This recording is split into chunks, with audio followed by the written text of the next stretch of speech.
Hey, everybody, Bo Billington with Finding the Next Gear. Super pumped about this podcast. I got Brandon Powell, CEO of Hatchworks. Brandon, thanks so much for joining. Thanks for having me, Bo. Yeah, man. So this is exciting. I've known you for about 4.5 years. So right after you started Hatchworks, you guys are already kind of revenue positive. You're already making money. So you'd already kind of taken the company from inception and ideation to creation, and now it's all about scaling. But I've really had kind of the enviable position of watching you kind of grow into a leader and build this company from what, like maybe 5 employees to how many do you have now? Yeah, I mean, I think you've been through the whole process with us. We're up to 150 across 5 different countries, and yeah, you've been with us 5 years. the whole ride over 5 years. Wow. Yeah, super impressive. I remember us sitting down, I think we were eating hamburgers or something, and I was pitching my idea 5 years ago. I just stepped out of corporate America. Didn't even know where I was going to make my first cent. And we sat down. I appreciate, some of the mentorship you've bestowed upon me. So thank you for that. Absolutely. Yeah, well, awesome. So the purpose of this podcast is really to talk about, high growth entrepreneurs like yourself, talk about how they brought a company from, ideation, inception, and then ultimately scaling and maybe selling, which is the goal of a lot of entrepreneurs. Prior to doing that, let's learn a little bit more about you and who you are. And did you always plan on being an entrepreneur, or are you the reluctant entrepreneur where it just kind of happened organically? I've been an entrepreneur since I was a kid, or at the time, I think I called it a hustler. 12 years old, mowing yards, stealing the high school guys' yards, cutting them on price. Yes. Yeah, so it started when I was really young. Just basically, I grew up single mom, and so I needed to make money to try to buy the clothes that I wanted, and then when I wanted a car, I had to do that. So I had a lot of different side hustles, I would say, and it's just been in me. It just took years and years, like until I was 35 years old. They really have the courage to really want to go and do it, even though inside of me it had always been there. Yeah, I can relate, and similar story as well. I mean, my parents split when I think I was like, 2 or 3, and my father was always in the picture, but my mom really kind of, took the brunt. And so I started working at 15 as well at a golf course. I've never really stopped, and it's kind of instilled in me as well, kind of a work ethic, and more so an interest of doing it on my own. So I can completely relate. And I think I jumped out at 37, so there's some parallels there. But it's funny. I personally was talking about being an entrepreneur since I was like 16, and it took 21 years before I literally had the courage, but also to the means. I had the financial backing that I which allowed me. But yeah, man, that's awesome. So tell us a little bit about Hatchworks. What do you guys do there? Yeah, so Hatchworks, we design and build software solutions using nearshore and US agile teams. So we blend our teams. All of our teams work in the same time zone as our client. And essentially, we're always helping companies with their transformation efforts, whether that's accelerating and getting their technology projects done faster, or building new products that have never existed, or just modernizing existing software that has been around for 20 years and they need to rebuild it so that they can scale their business.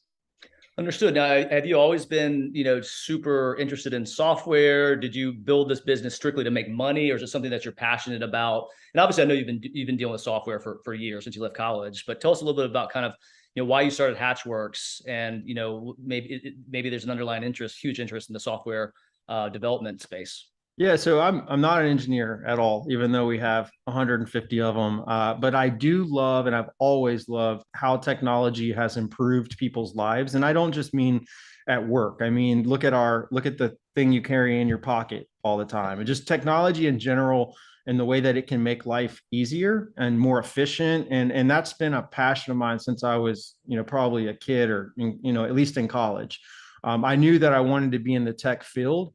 And then over time, I started to see software just eating the world. It's just becoming prevalent in every single industry. And so that was kind of the driver of, like, I want to be specifically within the software space. And we do a lot of data analytics work as well. But those two factors and wanting to be in the center of what's transforming the world was very important for me.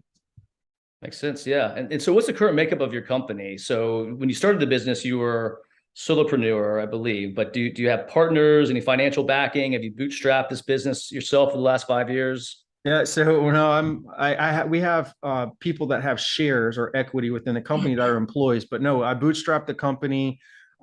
There's some crazy stories. I mean, the most I guess, risky one that I didn't realize at the time is when I was in probably the second year, we were doubling in size from about 3 million to 6 million. I had to take a home equity line out on my house to be able to float the cash.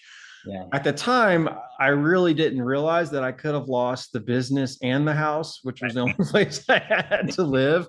But yeah, I mean, over time, it went from just me. I haven't taken investors yet. We have a lot of conversations. We're getting to that size where it is time to look at possibly getting some additional funding to try to scale the business. Yeah. I just haven't found the right partner and model to do it. So to date, we're bootstrapped. We depend on lines of credit and stuff like that from the banks that allow us, cash to scale. But I know, at some point there will be a day when we have to take investment to help us get to that next level. Sure. Understood. Yeah, I think there's a big misnomer out there though about entrepreneurship, and the float will kill you. Right. So like I've been in business 5 years. It was took me 7 months before I got my actual first paycheck, which was a monumental event. I mean, my wife and I went to dinner, and it was this whole big thing. And I think it was another 2 months before I got paid again. But what I feel is a lot of folks out there who haven't walked a mile in your shoes don't realize how tough it actually is. I mean, waking up at 3 a.m, 4 a.m, like, worrying about payroll, worrying about paying yourself, like figuring out where cash needs to come from. And then also too, being beholden to like payment terms of your big customers. Because when you first start your business, I mean, I don't know about you, but I was a yes man. Like you need 60-day payment terms. Absolutely. You need, smaller margin on my side, 100%. And it's tough to get to a position as well where you can start saying no to customers, but it's not easy. Those first couple of years are very, very tough. And you never know what's going to happen. Yeah, I mean, I feel like, my first year I took no payment, so no salary, and I left a very good corporate leadership job, and we can talk about that later. But I went to no pay, and then everything I could find to leverage to get cash.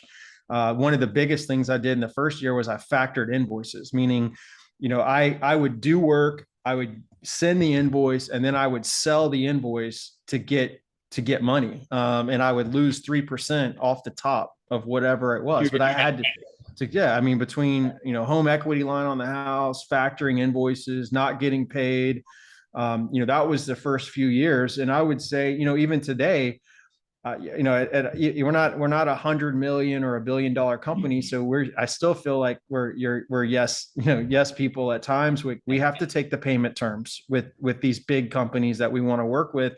When they say 90 days, I mean, we don't have the weight. So I still feel like there's a bit of, how we started. I mean, now we don't have to worry about factoring invoices, but we still have to be really scrappy and kind of looking at opportunities to be able to, we have a very entrepreneurial culture because of how we started, and we don't have outside funding. And so we're always looking for ways to make sure that we can make cash flow and payroll and all those things, even 5.5 years in.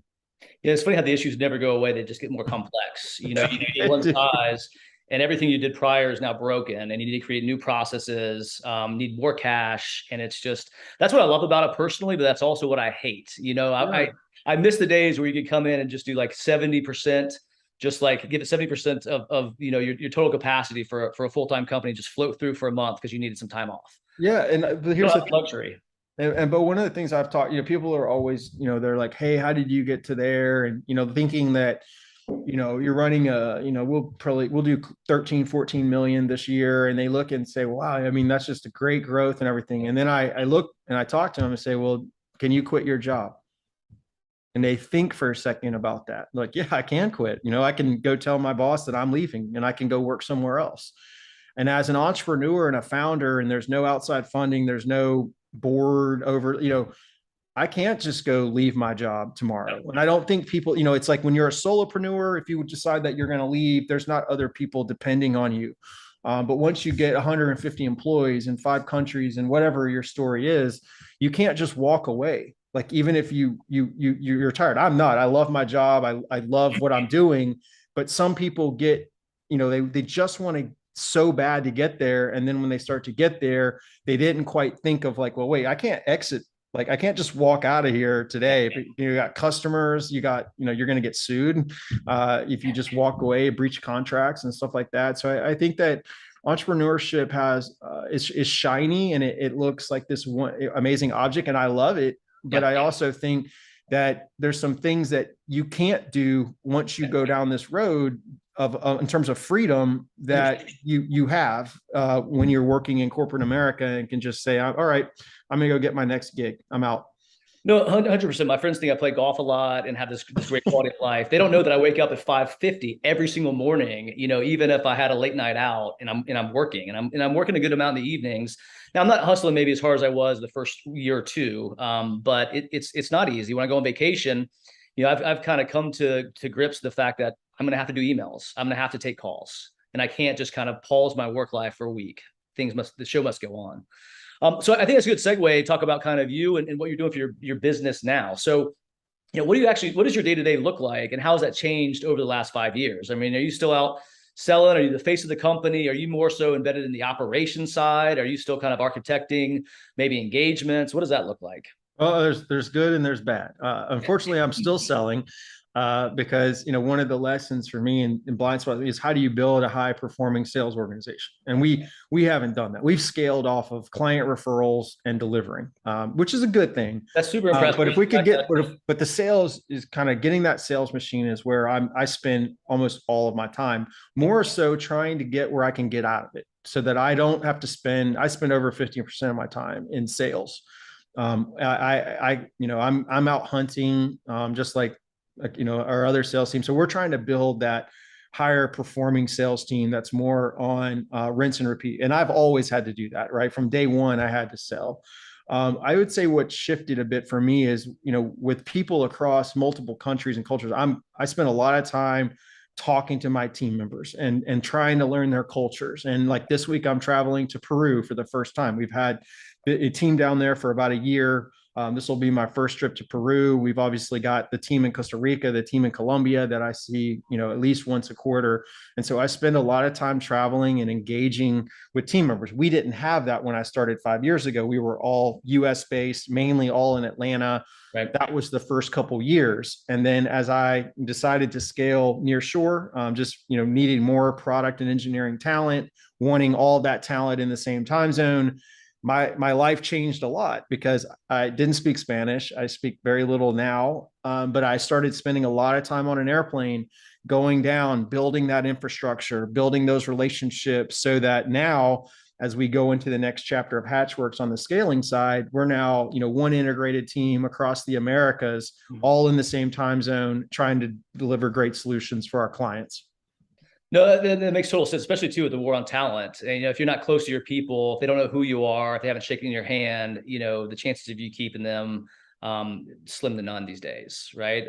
So kudos to you. But I will challenge you. I mean, in my opinion, I will say that the goal of a CEO is to be kind of the lead salesperson. So is your goal ultimately to kind of transition out of that role and more so move into more ops focused, more strategic focused, more so kind of the I guess the individual that's bringing everybody together and walk out of the sales? Yeah, so I think you're right. I'll always be in sales, but I also have to sell. My clients are not just the customers we sell to. My employees are also my clients. They are. I have a two-sided model. We're in the people business.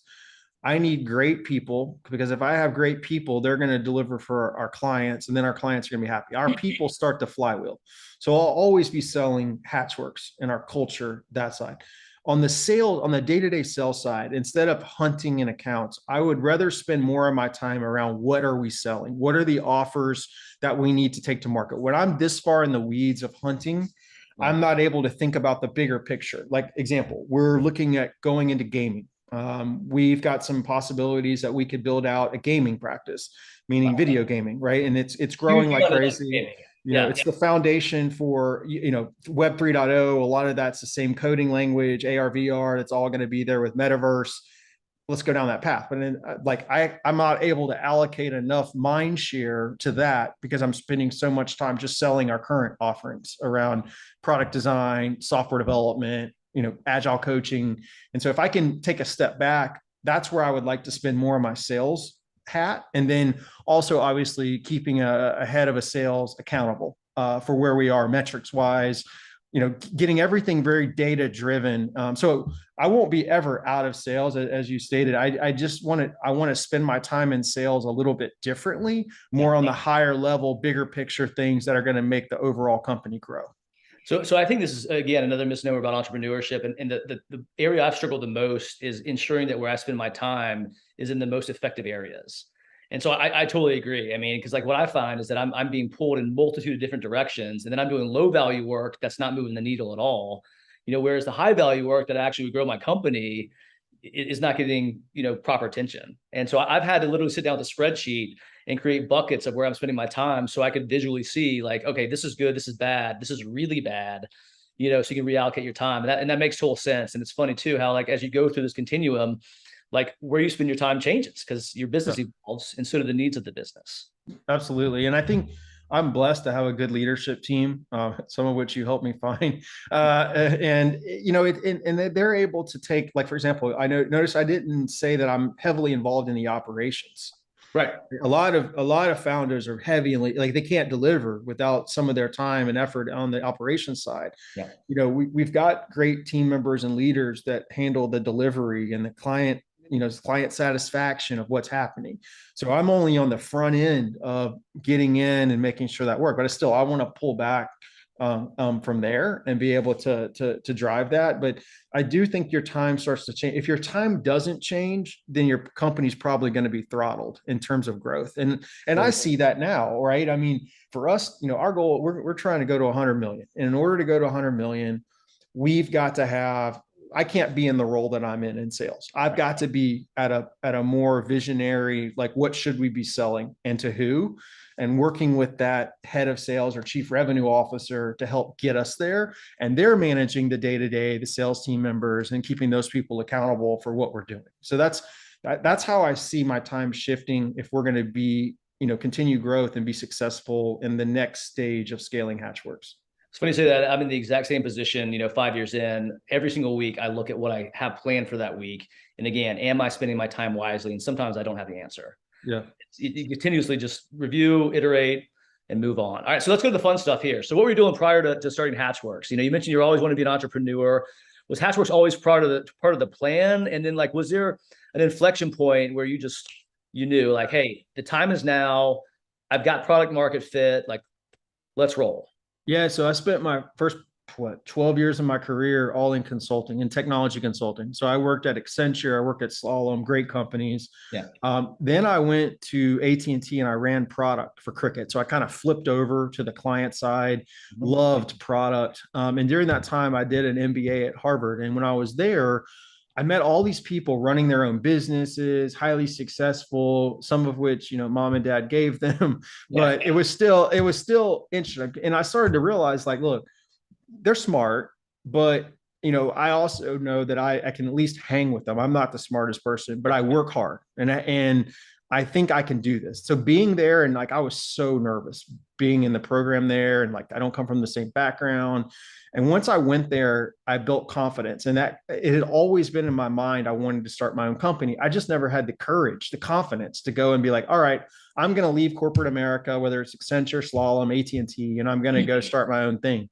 And that was the inflection point. When I was there, I came back, I worked at AT&T for probably another year, starting to figure out, okay, what do I want to build? I wanted to build a product business, but I didn't have the right product idea.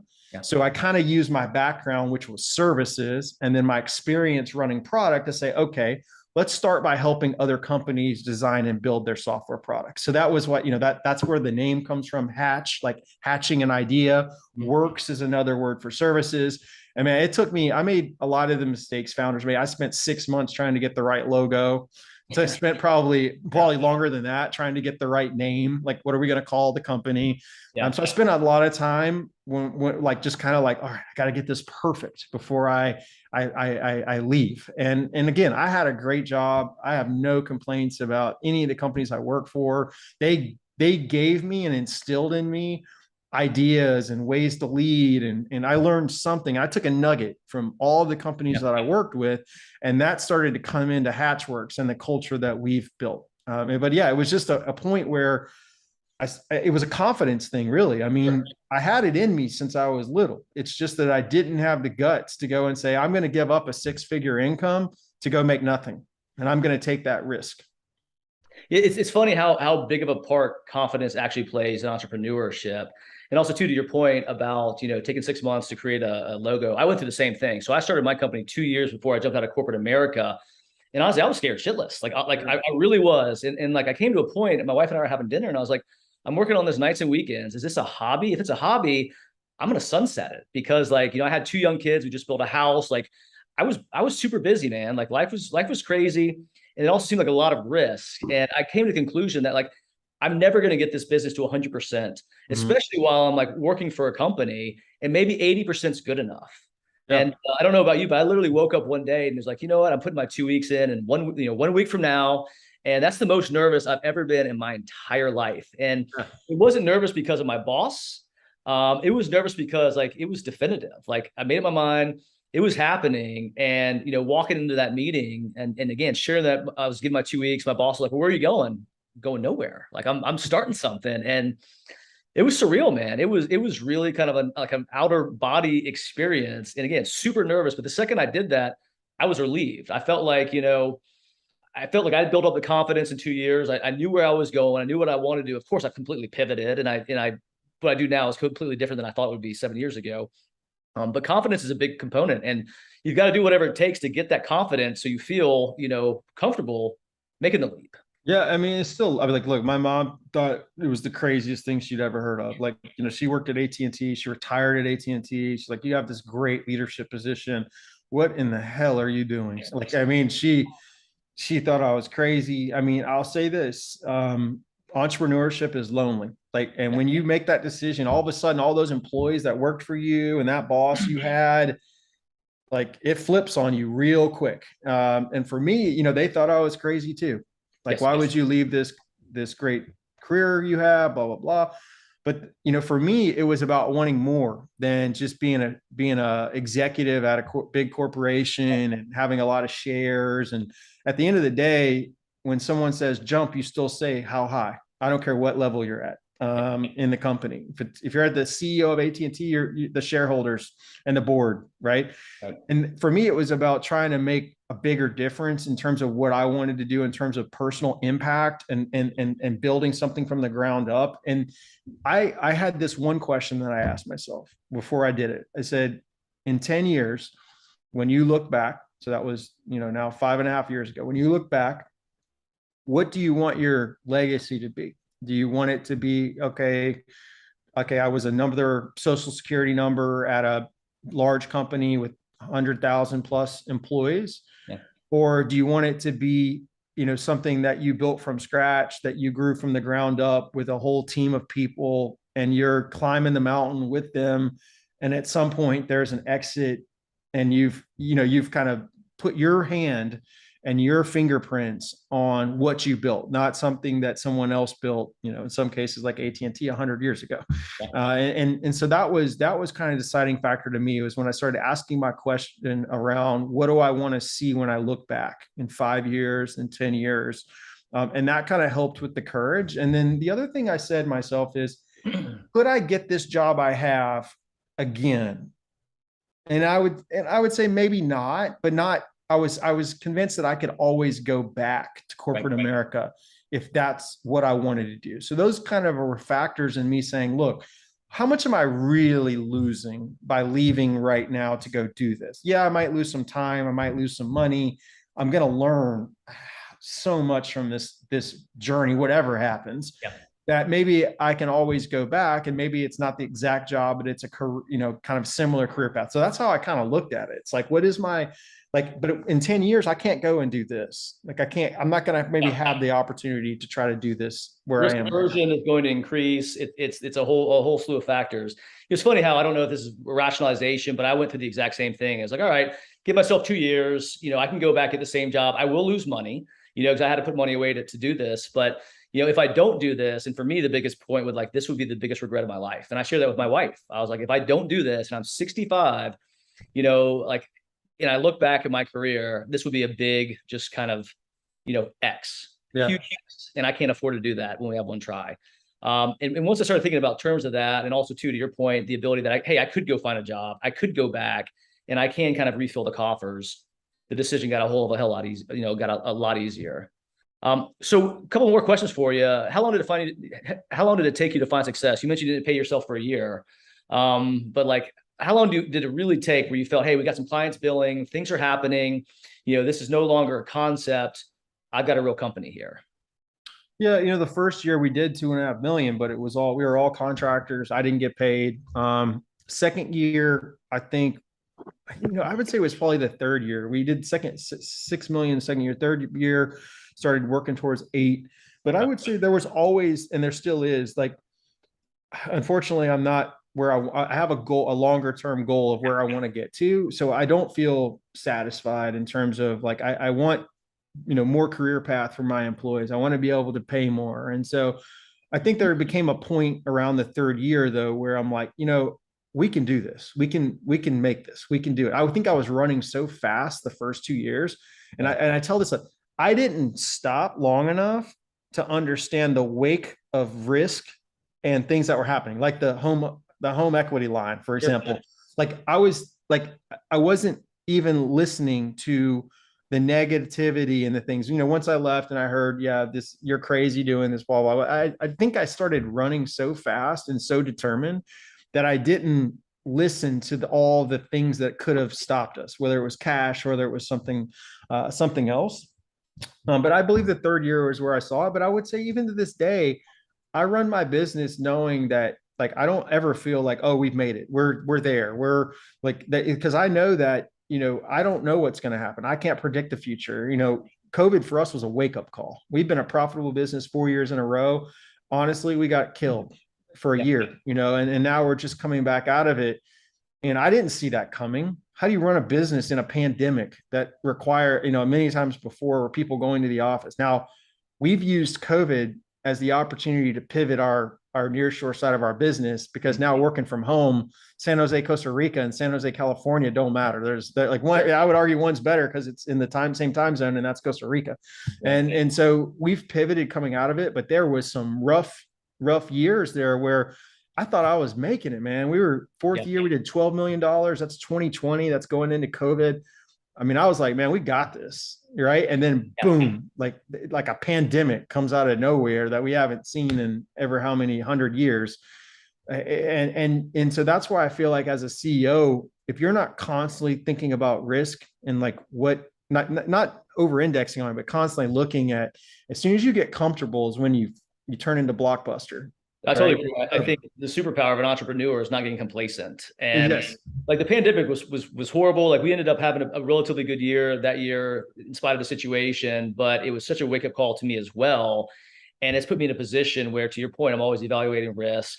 Where are the numbers? Where are we? How's our funnel? Like I'm much more in tune with kind of my business as it is today and what we have planned, in the future. Whereas before that, not that I was flying by the seat of my pants, but I was less methodical about what was going on with the company. Yep. So was there ever a point where you thought about hanging it up?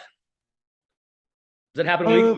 I had some points, I would say, last year where I was like, do I just look to exit, look to, just kind of say, all right, who wants to buy it and let's go. But then I just put one foot in front of the other. I had some leaders leave during it on their own. And I made some tough decisions around not laying off anybody and taking the loss, which was, then it's hard to be a best place. So much now, like a lot of the folks I talk to, they ask me about the companies that we work with. They're like, what did they do during COVID? Did they lay people off? Like what was their their MO? And I think that's fantastic that you made that decision. Of course, you got crunched, but we got crunched, right?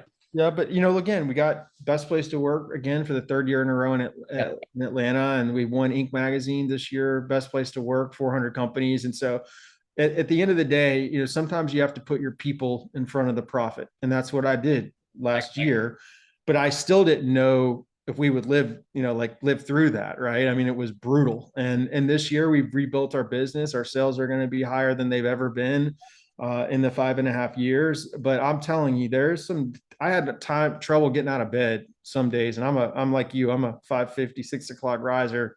and get on it. And, I think what people don't understand is like when you start to build, like I said earlier, when you start to have 100, 100, 150, 200 and on, depending on, kind of like that's you're providing for their family, stuff like that.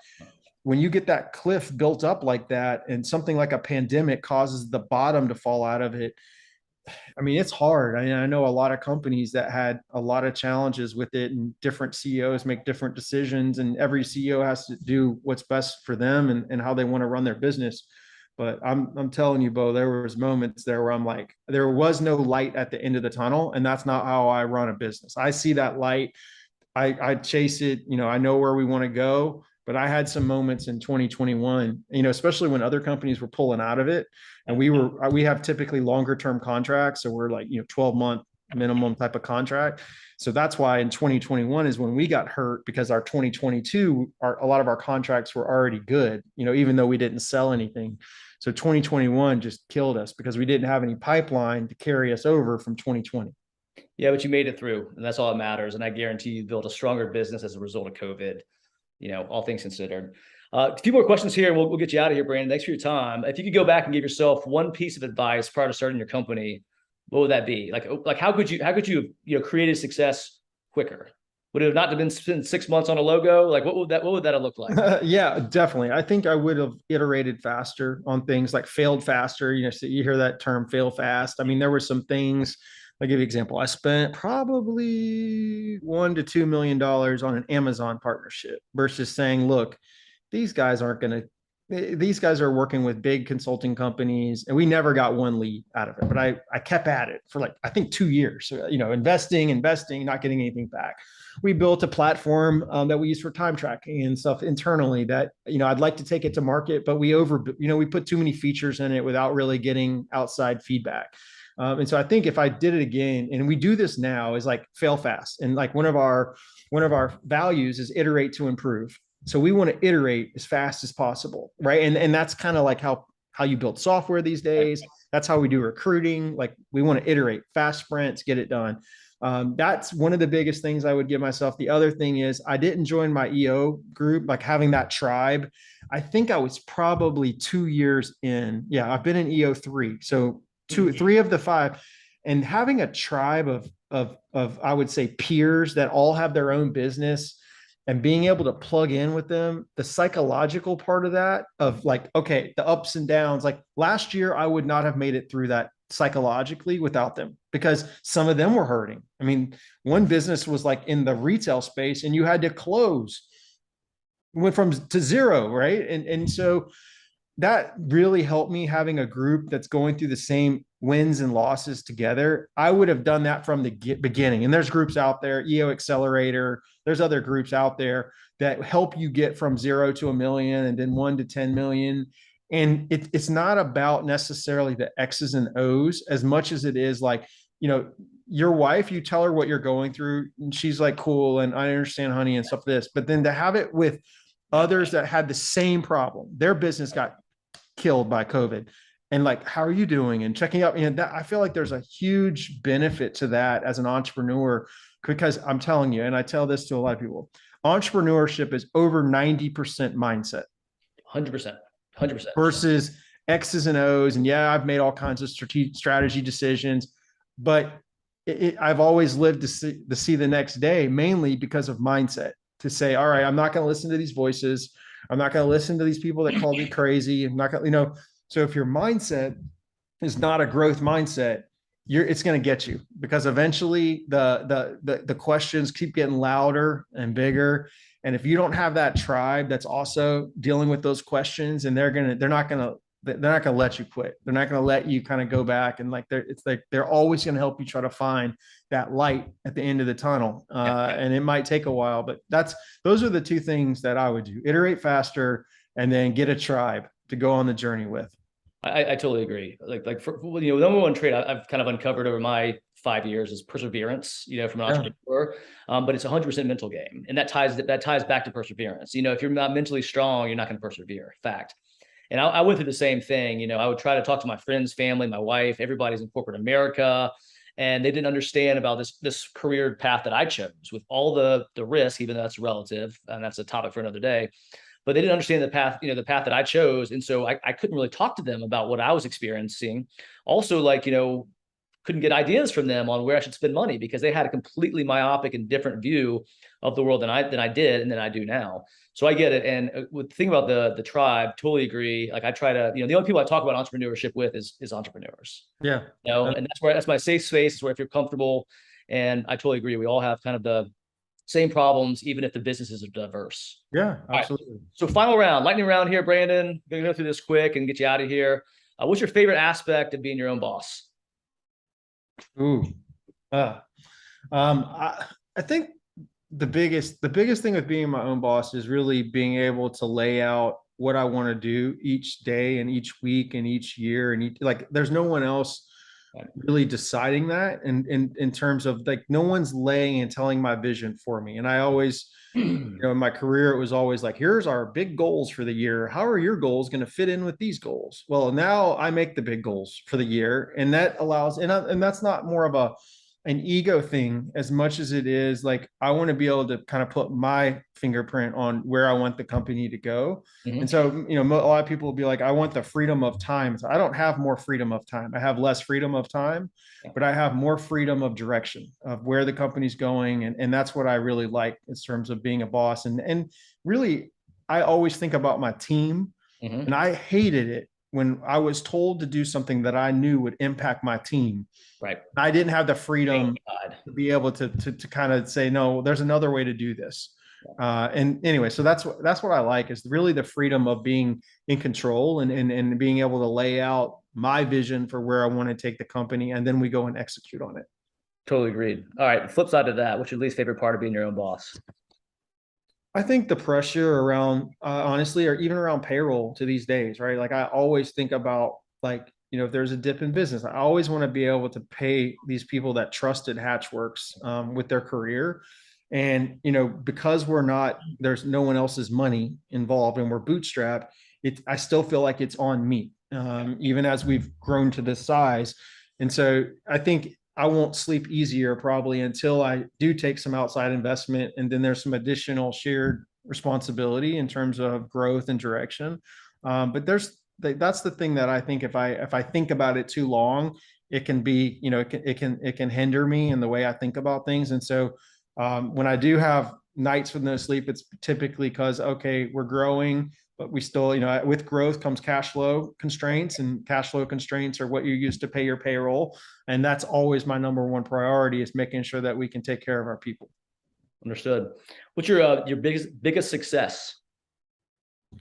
I mean, to me, it's getting to, I guess I ran so fast in that we got to 10 million. I was like, wait, I wasn't really satisfied, but I looked and said, we got to 10 million. And there's so few companies, when you look at the data, it's like a percentage of a small percent that make it to 10 million. And it wasn't because of me. It was because of the leaders and all of the people that we have working today. And it came before them to help us get here. But I think getting to 10 is a great accomplishment. Obviously, I want to go to 100, but I have to sometimes sit there and look and say, look, what a blessing just to get to this point. Yeah. So what about your biggest failure? I've had a lot of failures. I know that's always a tough one.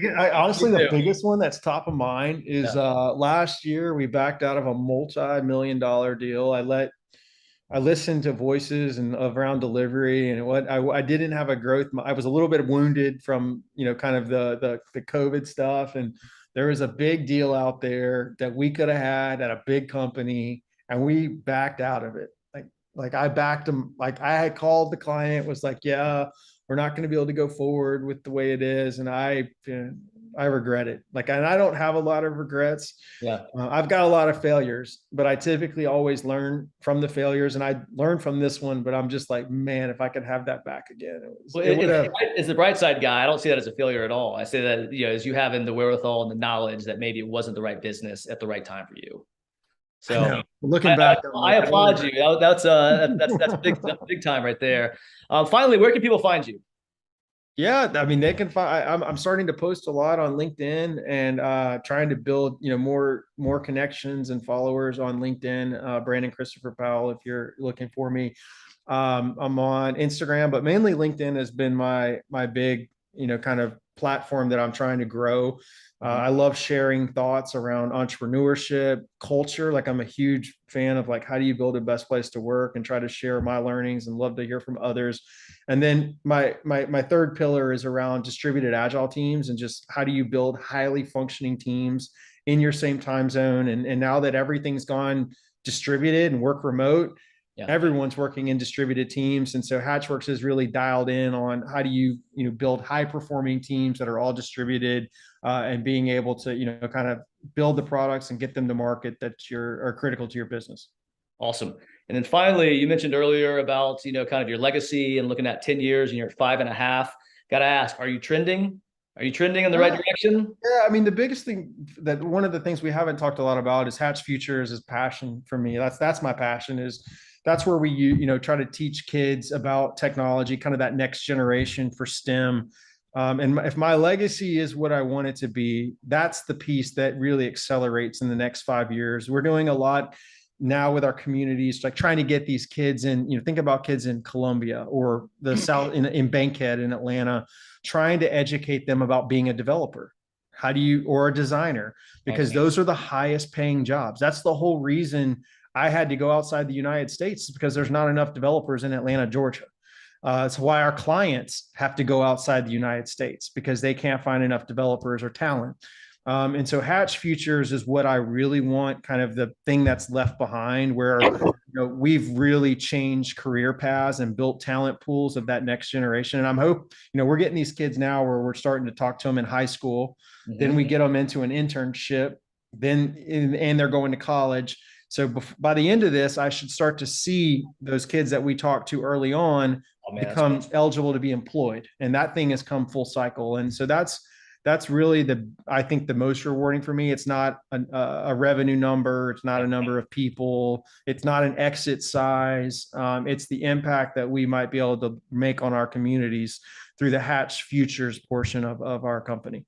That's super cool, Brandon. You truly are a visionary, man. Thanks so much for coming on. Really appreciate it. Sincerely. Yeah. Thanks, Bo. I appreciate it, man. You got it, man. You. Bye.